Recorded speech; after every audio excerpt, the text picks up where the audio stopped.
How do hits per game statistics affect player contracts in baseball? Have you ever wondered how a player's hits per game statistic plays into their contract negotiations in baseball? It might seem like a straightforward number, but the reality is much more complex. Hits per game measures how often a player successfully hits the ball during their at-bats. This statistic reflects a player's offensive contribution, but it is not the only factor that teams consider when determining player contracts. In baseball, teams look at a combination of statistics to gauge a player's overall offensive value.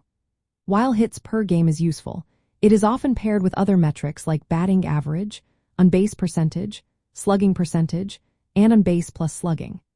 These statistics provide a more complete picture of a player's performance. More hits generally lead to a higher batting average and on-base plus slugging, which are more commonly referenced during contract discussions.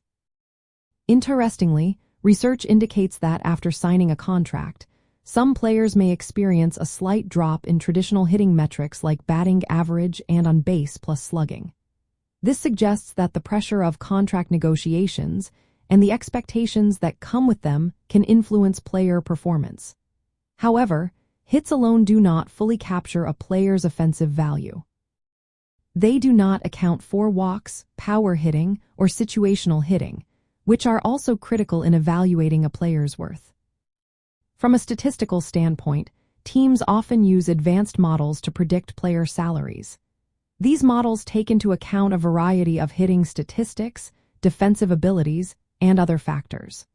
While hits per game might be included in the data, more comprehensive metrics like on-base plus slugging or wins above replacement carry more weight in these discussions.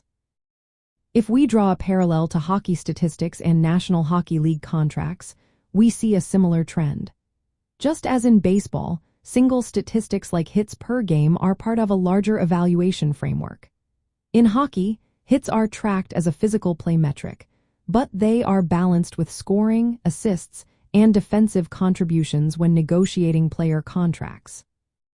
To sum it up, hits per game reflects how often a player makes contact with the ball, but it is not the sole factor in baseball player contracts.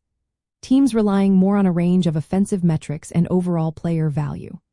While players may show changes in performance after signing contracts, hits alone do not determine contract size.